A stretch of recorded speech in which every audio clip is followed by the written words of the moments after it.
You know, when I took the job as a gravedigger, I never thought I'd get stuck with the most idiotic partner a man could ask for. Honestly, I'm pretty sure this guy still had his mama tie his shoelaces for him in the morning. You want to know why I thought that? His shoelaces came untied when we were about 4 feet into our dig the first day, and this moron spent 30 minutes trying to tie it. If you guessed that I had to stop and tie it once he whined so much about it, you were right.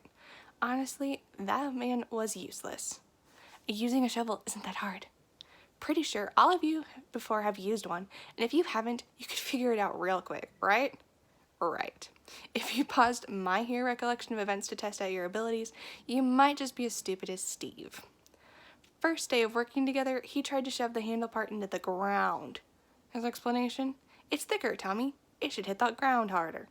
I hit him with both sides of the shovel, and then asked him if he still thought the same. The nincompoop said yes, so I hit him again. Didn't even get in trouble for that, because he never reported it. I'd convinced him he deserved it, which he did. The worst thing that man did, though, in our 2 months of working together? Get a load of this. Lunchtime rolled around one day, and instead of eating, I decided to take a nap in the grave we'd been digging. The ground was cool and shaded by a tree, and I'd spent most of the night before drinking with my buddies. A nap sounded perfect. Well, it wasn't too long until I was fast asleep, only to be rudely forced back to alertness by dirt being shoveled on me. Yeah, you heard me right. Dirt was being shoveled on top of me by Steve because, according to him, I had looked so much like a dead corpse, and weren't we supposed to bury corpses? I near about made him a corpse right then and there with my hands around his neck.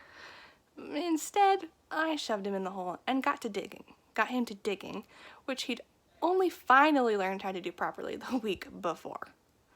I made him dig even deeper than the 6 feet we'd been commissioned to do, then told him to lay down. The imbecile did it. So I started covering him up, asking him how he liked it. He said the ground felt nice to keep covering him with the dirt blanket, so I did. All the way to the point he was completely covered, and the entire time he just remained there talking nonsense. Can't say I'm too sorry for what I did. After all, it's not my fault the numbskull didn't get up.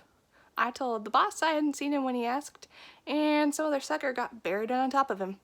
Such is the fate of Birdbrained Steve.